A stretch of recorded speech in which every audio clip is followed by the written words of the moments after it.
Hi guys, welcome to Anushala by Anushree. Let us continue with lecture number 5 for class 10th history, chapter number 1, Rise of Nationalism in Europe.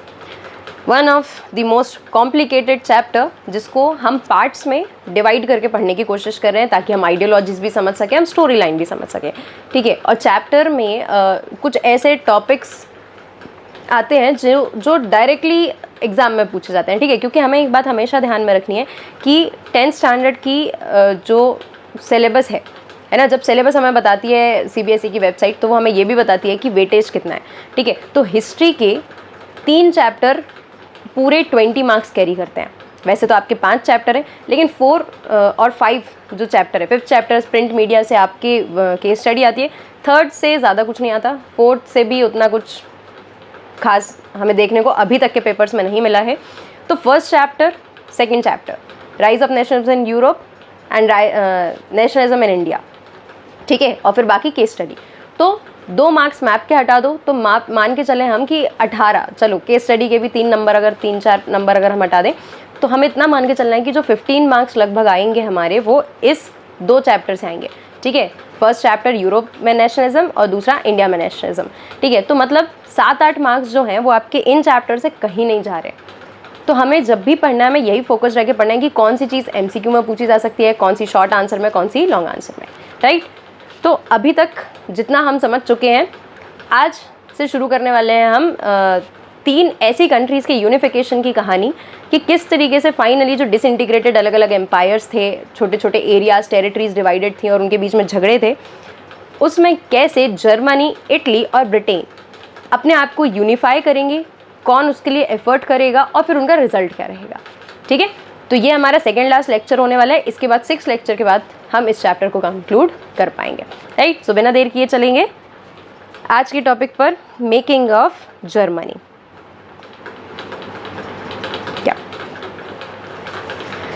Till 1848, poor and middle class people tried to make a nation state but repressed by monarchy or military of Prussia. Again हमने पिछले lecture में discuss किया था कि प्रशिया जो है वो disintegrated Germany का ही एक हिस्सा हुआ करता था, लेकिन डोमिनेट करता था जर्मनी के बाकी हिस्सों को, ठीक है। तो जब भी ये जो मिडिल क्लास लोग हुआ करते थे या पुअर पीपल या रेवोल्यूशनरीज होते थे, whenever they tried to make Germany a nation state, monarchy ने, मिलिट्री ने हमेशा उनको रिप्रेस किया, ठीक है। लेकिन 1848 के बाद ऐसा क्या हो जाएगा कि ये लोगों के जो मन है, ये लोगों की जो थिंकिंग है वो चेंज हो जाएगी और ये खुद मिलिट्री और मोनार्की और अथॉरिटीज़ ये मिलकर रिस्पॉन्सिबिलिटीज़ लेंगे कि अब हम जर्मनी को एक करेंगे, है ना। But later the authorities themselves took responsibility of unification of territories, ठीक है। क्यों? सवाल है क्यों। Otherwise the revolutionary would continue there activities, ठीक है। क्योंकि अभी तक, जैसे हमने पिछले लेक्चर को जब कंक्लूड किया था तो हमने देखा था कि ऑल्दो रेवोल्यूशनरीज को हरा तो दिया था मोनार्क्स ने मिलकर, मिलिट्री ने मिलकर, लेकिन उनको एक चीज़ समझ में आ गई थी कि ये जो साइकिल है रेवोल्यूशन और रिप्रेशन की, इसको रोकने का तरीका यही है कि रेवोल्यूशनरी की जो सही डिमांड हो या जो रीजनेबल डिमांड्स हो, उनको हम थोड़ा थोड़ा करके पूरा करते रहें ताकि एटलीस्ट ये साइकिल रुक जाए। क्योंकि देखो, नो मैटर कोई कैसी भी थिंकिंग रखता हो, बहुत लंबे समय तक के लिए, सालों साल तक सिर्फ ये रेवोल्यूशन और लड़ाई वाली जो सिचुएशन होती है, इसमें वो खुश नहीं रह पाएगा, ठीक है, या इसको वो फेवरेबल कंडीशंस नहीं मान पाएगा, ठीक है। तो यहाँ पर अथॉरिटीज़ को ये चीज़ समझ में आ गई थी कि अगर हम यूनिफिकेशन नहीं करेंगे तो रेवोल्यूशनरीज अपनी एक्टिविटी को कंटिन्यूड रखेंगे और हम हमेशा ये रिप्रेशन वाले में ही लगे रहेंगे, तो कोई भी प्रकार का डेवलपमेंट, किसी भी प्रकार की प्रोग्रेस जो है वो यहाँ पर पॉसिबल नहीं हो पाएगी। They would get more chances of political and economic development due to the unification of Prussia, right. So यहाँ के जो चीफ मिनिस्टर होंगे, कहाँ के? प्रशिया की बात कर रहे हैं, राइट। सो जो प्रशिया के चीफ मिनिस्टर होंगे ओटो वन बिस्मार्क, इनका नाम आपको याद रखना ज़रूरी है, ठीक है। Otto von Bismarck led the movement with the help of Prussian army and bureaucracy. Prussia के चीफ मिनिस्टर ने, बिस्मार्क ने क्या किया? आर्मी और ब्यूरोक्रेसी दोनों को इकट्ठा किया और एक कॉमन मोटिव बनाया कि भाई हमें क्या करना है, हमें यूनिफिकेशन करना है जर्मनी का, ठीक है। 3 वॉर लड़ने पड़े 7 साल के टाइम पीरियड में, 3 वॉर लड़ने पड़े 7 साल के टाइम पीरियड में। किसने लड़े? प्रशिया की आर्मी ने और ब्यूरोक्रेसी ने उसको सपोर्ट किया, ठीक है। और इसको लीड कौन कर रहा था, ये प्लान किसका चल रहा था, मास्टरमाइंड ओटो वन बिस्मार्क, ठीक है। तो इन्होंने किससे वॉर लड़े, ऑब्वियसली उन कंट्रीज से या उन किंगडम से वॉर लड़ना पड़ेगा जो जर्मनी को एक नहीं होने देना चाहते, जो जर्मनी के डिसइंटीग्रेटेड पार्ट्स को यूनिफिकेशन होने से रोकना चाहते हैं। कौन थे, ऑस्ट्रिया, डेनमार्क और फ्रांस, ठीक है। ऑस्ट्रिया, डेनमार्क, फ्रांस, 3 वॉर लड़ेगा। कौन लड़ेगा, प्रशिया लड़ेगा इन लोगों से। Ended in Prussian victory, ultimately कौन जीत जाएगा, Prussia. January 1871 Prussian king William one proclaimed German emperor at Versailles.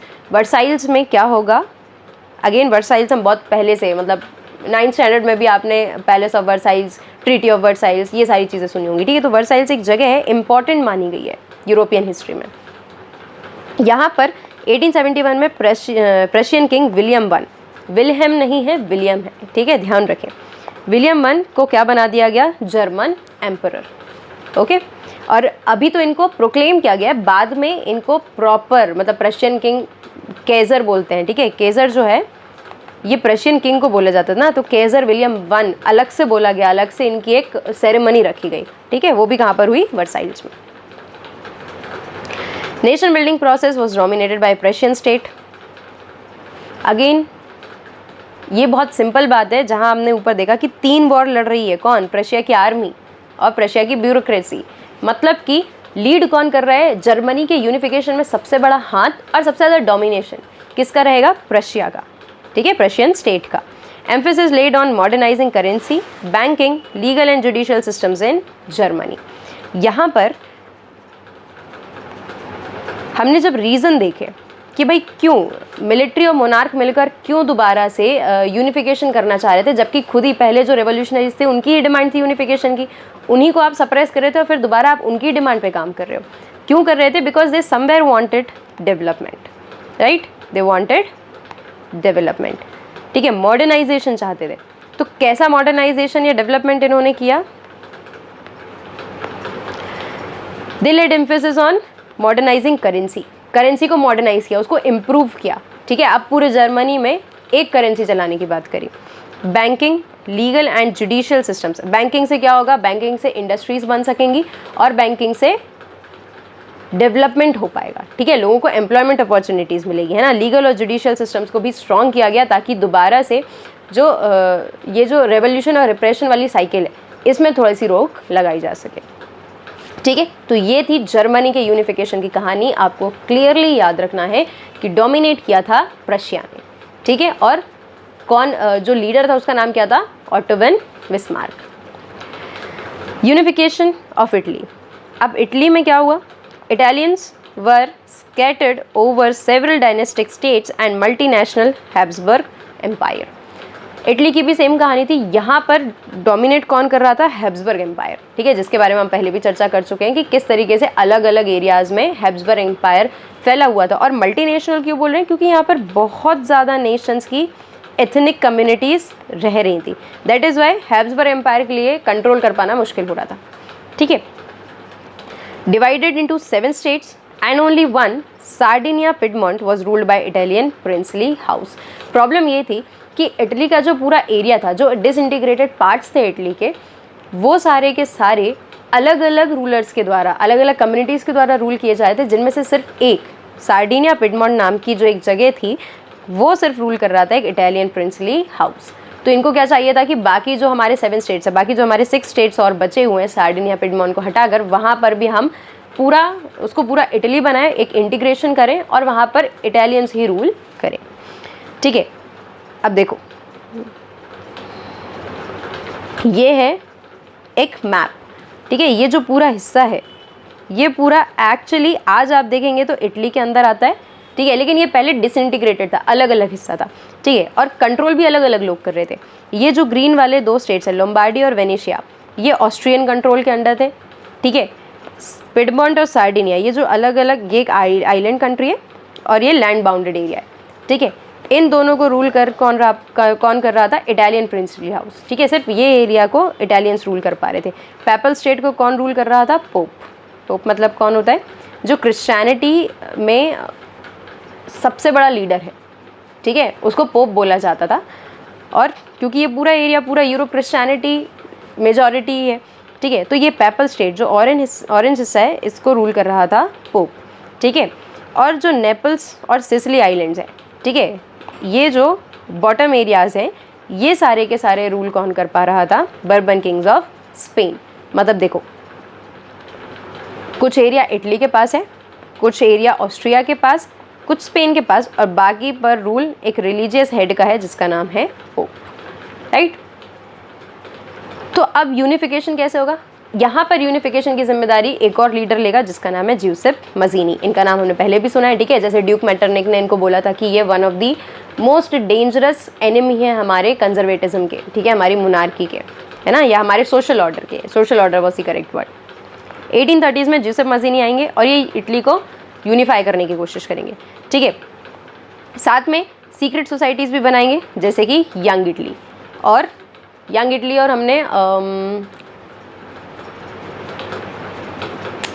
एक और नाम था, ठीक है, young Italy in मार्सेलिस and burn में भी इन्होंने एक सीक्रेट सोसाइटी बनाई थी, ठीक है, जो हम ऑलरेडी पहले डिस्कस कर चुके हैं, मैं नाम भूल गई हूँ उसका, राइट।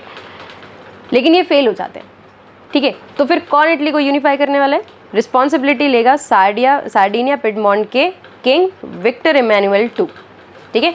ऑल्दो दोनों का मोटिव सेम ही है, लेकिन क्योंकि ज्यूसेप मजीनी फेल हो जाते हैं तो सार्डिनिया पिडमॉन्ट के जो विक्टर इमैनुअल II हैं ये कोशिश करेंगे इटली को यूनिफाई करने की। सार्डिनिया पिडमॉन्ट के ही क्यों? क्योंकि बस यही एक इलाका था जहाँ पर इटालियंस रूल कर पा रहे थे, ठीक है।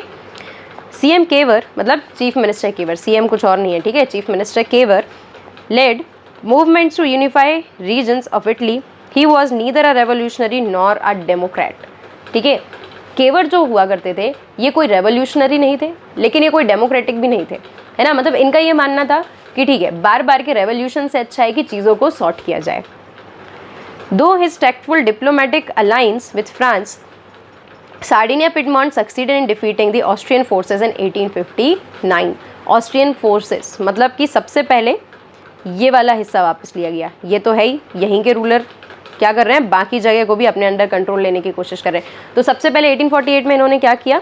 इन्होंने फ्रांस के साथ एक डिप्लोमेटिक अलायंस किया और किसको हराया? सबसे पहले ये लोम्बार्डी और वेनेशिया में से ऑस्ट्रियन फोर्सेस को भगाया, ठीक है। तो ये भी किसके अंदर आ गई? इटली के अंदर। Then Giuseppe Garibaldi, again Giuseppe Mazzini नहीं है, नाम सेम है, सरनेम अलग है, ठीक है। इनकी मदद से क्या हुआ? जो स्पेनिश रूलर्स थे, कहाँ से? सिसिली, ये जो बॉटम वाला एरिया है, ठीक है। यहाँ पर ज्यूसेप गैरिबाल्डी ने मदद करी कि स्पेनिश जो रूलर्स थे उनको यहाँ से भगाया जाए। तो ये एरिया भी किसके अंदर आ गया? इटली के अंदर, ठीक है। अब बचा कौन? सिर्फ ये बीच वाला हिस्सा, central area, which is PayPal state. यहाँ पर पेपल स्टेट के जो बेसिकली इनको रूल करने वाले लोग थे, इन्होंने खुद ही सरेंडर कर दिया जब इन्होंने ये देखा कि in the north as well as in the south Italy जो है वो जीत रहा है और अब वो यूनिफिकेशन होकर रहेगा, तो they themselves surrendered there powers, ठीक है। तो ऐसे करके पूरा एरिया किसके अंदर आ गया? इटालियंस के अंदर आ गया और ये एक यूनिफिकेशन ऑफ इटली हो गया। अब ये इटली पूरा बन गया एक independent nation state.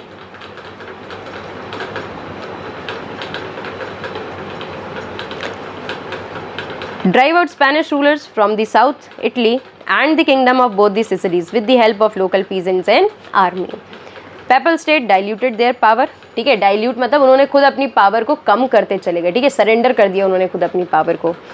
1861 Victor Emmanuel II proclaimed king of united Italy, ठीक है। और यहाँ के पूरे यूनाइटेड इटली के चारों जो अलग अलग एरियाज, अलग अलग रूलर्स रूल कर रहे थे, सबको मिलाकर एक इटली बनाया गया। यूनिफाइड इटली का रूलर कौन बना? विक्टर इमैनुअल II, जिन्होंने बेसिकली रेवोल्यूशन लीड किया था इटली के यूनिफिकेशन के लिए। फाइन, बट प्रॉब्लम थी। प्रॉब्लम क्या थी? कि इटली के लोग बहुत इलिटरेट थे, ठीक है, और अनअवेयर थे, ठीक है। मतलब अवेयरनेस नहीं थी, इसलिए लिबरल नेशनलिस्ट जो आइडियोलॉजी थी वो उनमें डीप रूटेड नहीं थी, ठीक है। रूलर्स में थी, इसलिए उन्होंने लोगों आर्मी इकट्ठा कर करके क्या किया? उन्होंने यूनिफिकेशन ऑफ इटली कर लिया, ठीक है। लेकिन ये अनअवेयर रहेंगे, ब्लिसफुली मतलब खुशी खुशी अनअवेयर है, ठीक है। बोलते हैं ना इग्नोरेंस इज ब्लिस। जब तक आपको पता नहीं है किसी चीज़ की सच्चाई, आप खुश रहेंगे, ठीक है। जैसे ही आप उस इग्नोरेंस के व्हील को हटाएंगे और आपको सच्चाई दिखेगी, आपको रियलिटी जब समझ में आने लग जाएगी, है ना, तो कहीं ना कहीं हम थोड़े से क्या बोलना चाहिए, जब हमें रियलिटी हिट होने लगती है ना तो हम उतने खुश नहीं रह पाते जितने हम इग्नोरेंस में रहते हैं, ठीक है। तो but illiteracy was very high and Italians remained blissfully unaware of liberal nationalist ideology, ठीक है। तो यूनिफिकेशन तो हो जाएगा, लेकिन अगेन इलिटरेसी के कारण लोग लिबरल नेशनलिज्म को उतने अच्छे से समझ नहीं पाएंगे, ठीक है, डीप रूटेड नहीं हो पाएगा वो। चलो, तो अब हमने यूनिफिकेशन ऑफ जर्मनी देख लिया, यूनिफिकेशन ऑफ इटली देख लिया। तीसरा केस है ब्रिटेन का, लेकिन स्ट्रेंज केस है, अलग है। मतलब जैसे इटली में और जर्मनी में हमने देखा कि रेवोल्यूशंस हुए ना, लीडर्स आए, उन्होंने झगड़ा किया, आर्मी को लगाया, तब जाकर कहीं ना कहीं यूनिफिकेशन हो पाया। ब्रिटेन में ऐसा कुछ करने की ज़रूरत ही नहीं पड़ी, ये ग्रेजुअली हुआ, धीरे धीरे अपने आप हुआ। कैसे? In Britain formation of nation state was not the result of sudden upheaval और रेवोल्यूशन। ब्रिटेन का जो नेशन स्टेट बना, यूनिफिकेशन हुआ, वो किसी एकदम से उठे अपहीवल यानी एकदम से रेवोल्यूशन का कोई असर नहीं था, है ना, रेवोल्यूशन का रिजल्ट नहीं था। ये धीरे धीरे एक प्रोसेस हुई, ग्रेजुअल प्रोसेस थी, जिसमें यूनिफिकेशन ऑफ ब्रिटेन हो पाया। ग्रेजुअल यूनिफिकेशन था। No British nation was there prior to 18th century. 18th century से पहले कोई भी ब्रिटेन एक नेशन स्टेट नहीं था। एथनिक आइडेंटिटीज़ थी, मतलब ब्रिटेन अगर आप मैप में देखेंगे तो आपको भी अलग अलग एरियाज़, एक तो ब्रिटेन ऑलरेडी एक आइलैंड कंट्री है, उसमें भी अलग अलग एरियाज़ अलग अलग एथनिक कम्युनिटीज़ के द्वारा क्या किए जा रहे थे, रूल्स किए जा रहे थे, वहाँ पर एथनिक डाइवर्सिटी एग्जिस्ट कर रही थी। जैसे कि English people were there, Welsh, Scot और आयरिश। आयरिश पीपल कहाँ थे? आयरलैंड में, स्कॉटलैंड, वेल्स यानी वेल्स करके जो एरिया था, ठीक है। और इंग्लिश मतलब इंग्लैंड में रहने वाले लोगों को हम इंग्लिश बोल रहे थे। इंग्लैंड और Britain, they are two different identities. Britain हम पूरे ये जो स्कॉटलैंड, आयरलैंड, ठीक है, नॉर्थ वेल्स, साउथ वेल्स, इन सबको मिलाकर बोलते हैं, इंग्लैंड को भी, ठीक है। और इंग्लैंड अकेला इंग्लैंड एरिया है, fine. All have their own culture and political traditions. English group dominated others because it steadily grew due to the industrialization and wealth, ठीक है। हम ये नहीं बोलते कि ब्रिटेन में सबसे पहले इंडस्ट्रियलाइजेशन आया, more specifically we say that England में सबसे पहले इंडस्ट्रियलाइजेशन आया। तो अगर इंग्लैंड में सबसे पहले आया तो ब्रिटेन के भी बाकी एरियाज़ को इंग्लैंड डोमिनेट कर पाएगा। इंग्लिश पीपल बाकी अदर एथनिक कम्युनिटीज़ को डोमिनेट कर रही थी, ठीक है। क्यों? क्योंकि इंडस्ट्रियलाइजेशन और वेल्थ दोनों उनके पास थे।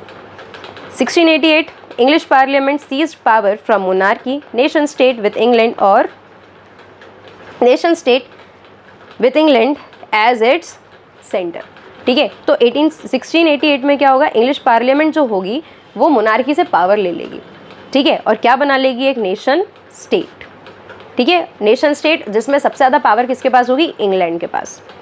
एक्ट ऑफ यूनियन होगा 1707 में between England and Scotland, resulted in the formation of United kingdom of great Britain, ठीक है। जो ग्रेट ब्रिटेन की आप यहाँ पर बात करते हैं, आज हम जिसको ग्रेट ब्रिटेन कहते हैं, वो छोटे छोटे कंट्रीज़ का एक यूनिफिकेशन है, ठीक है। एक कलेक्टिव आइडेंटिटी यहाँ पर हमको देखने को मिल जाती है, ठीक है।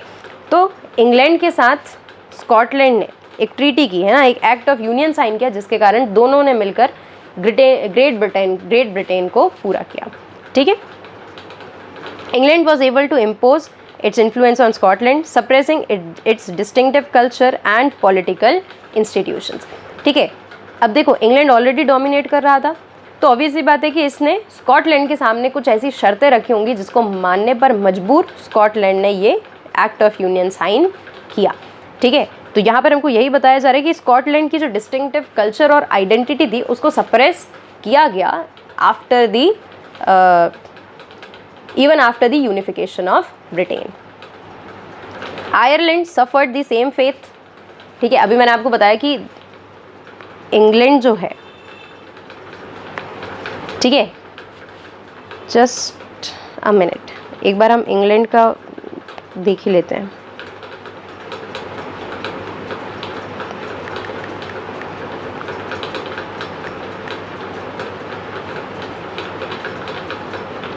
Let us see a map of Great Britain. ये देखो,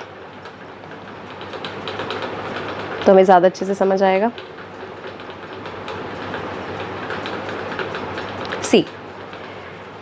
द यूके और ब्रिटेन, जिसको हम ग्रेट ब्रिटेन कह रहे हैं, उसका भी यूनिफिकेशन हुआ है। मतलब उसमें बाकी एरियाज़, बाकी जो छोटी छोटी कंट्रीज़ थी वो उसके अंदर आए। कैसे? ये हो गया स्कॉटलैंड, ये हमारा नॉर्थर्न आयरलैंड, दिस ऑरेंज और रेड पार्ट इज़ इंग्लैंड जो डोमिनेट कर रहा है, और ये वेल्स। ठीक है, तो इन सारे एरियाज़ को इंग्लैंड डोमिनेट कर रहा था, और यहाँ पर ही इन्होंने क्या किया, इन सारी कंट्रीज़ को, इन छोटे छोटे एरियाज़ को इन्होंने यूनिफाई किया और पूरा ग्रेट ब्रिटेन बनाया। तो इंग्लैंड की जब हम बात करते हैं तो दिस पार्ट ओनली है ना, ये जो ग्रीन पार्ट, सॉरी पेन नहीं चलेगा यहाँ पर, सॉरी, यहाँ पर जो ऑरेंज पार्ट आपको दिख रहा है, दिस इज़ ओनली इंग्लैंड। फिर इन्होंने वेल्स को, आयरलैंड को और स्कॉटलैंड को, तीनों एरियाज़ को क्या किया है, जोड़कर बनाया है ग्रेट ब्रिटेन। ठीक है, नॉर्दर्न आयरलैंड ये पूरा आयरलैंड का हिस्सा है। समझ आया?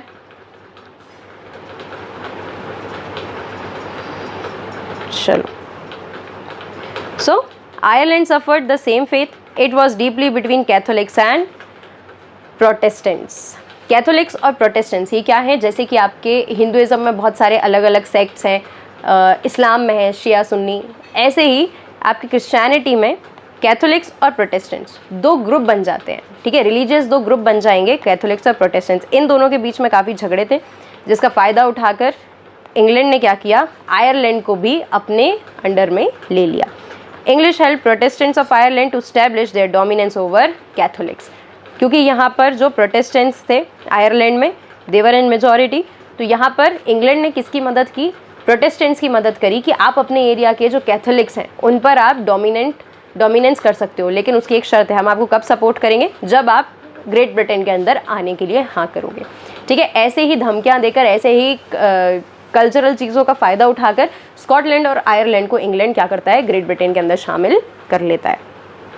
Catholics revolt suppressed, Ireland was forcibly incorporated into United Kingdom in 1801, forcibly using the military. A new British nation, dominant British culture, एक नया ब्रिटेन नेशन बनता है। ठीक है, जिसमें डोमिनेंट कौन है, ब्रिटिश कल्चर, यानी कि जो इंग्लैंड का कल्चर है वो सबसे ज़्यादा डोमिनेट कर रहा है किसको, पूरे ग्रेट ब्रिटेन को, और वहाँ पर जो एथनिक कम्युनिटीज़ थी, आइडेंटिटीज़ थी, उनको सप्रेस किया गया। Symbol of new Britain were promoted. ठीक है, ब्रिटेन में कुछ सिंबल्स बनाए गए और उनको प्रमोट किया गया, जैसे कि ब्रिटिश फ्लैग जिसका नाम था Union Jack, national anthem God save us, God save our noble king, and English language. यहाँ पर ग्रेट ब्रिटेन बोल रहे हैं, और ये सिंबल्स की ज़रूरत क्यों पड़ रही है, ताकि यूनिफिकेशन को लोगों के दिमाग पे डोमिनेट कराया जा सके। ठीक है, चाहे स्कॉटलैंड के हों, आयरलैंड के हों, वेल्स के हों, ठीक है, सबको ये बताया गया कि भाई ब्रिटिश फ्लैग एक ही है जिसका नाम यूनियन जैक है, national anthem and English language का ज़्यादा से ज़्यादा यूज़। गेटिंग? तो इस तरीके से प्रॉपर रेवोल्यूशन नहीं हुआ, लेकिन मिलिट्री के साथ डराकर, मिलिट्री को लेकर डराया गया, धमकाया गया आयरलैंड के लोगों को, स्कॉटलैंड के लोगों को, उनसे ट्रीटी साइन कराई गई। डायरेक्ट रेवोल्यूशंस नहीं हुए। ठीक है, उनके एथनिक डिस्टिंक्ट कल्चर का फ़ायदा उठाया और उनसे उनको ग्रेट ब्रिटेन में शामिल किया गया। ठीक है, ग्रेजुअली, एक बार में नहीं किया, लोगों के सामने ट्रीटीज़ रखी, लोगों के सामने शर्तें रखी, और फिर उनको इनकॉर्पोरेट किया गया ग्रेट ब्रिटेन के अंदर। ठीक है, किसने? Mastermind England. Fine, so this was all about the unification of Germany, Italy और ब्रिटेन। तीनों केसेस अलग अलग थे, लीडर्स के नाम आपको याद रखने पड़ेंगे जर्मनी में और इटली में। ठीक है, और साथ में आपको ग्रेट ब्रिटेन ने किस तरीके से, मतलब कैसी पॉलिसीज़ का यूज़ किया, ये याद रखना पड़ेगा। फाइन, तो ये हमारा 5th लेक्चर यहाँ पर ख़त्म होता है। इसके बाद लास्ट लेक्चर में हम किस तरीके से नेशनलिज्म और इम्पीरियलिज्म, दो आइडियोलॉजीज़ फिर से आपस में टकराएंगी, कौन डोमिनेट कर पाएगा और आगे की कहानी क्या है, मतलब कैसे यूरोप थोड़ा सा स्टेबल हो पाया, ये देखेंगे हम अगले लेक्चर में। फाइन, तो अगर आपको इतना समझ में आया है, इसमें कोई भी डाउट है, यूनिफिकेशन में कोई भी परेशानी आई है, do tell me in the comment section and don't forget to like, comment, share and subscribe Anushala. Thank you so much, keep watching.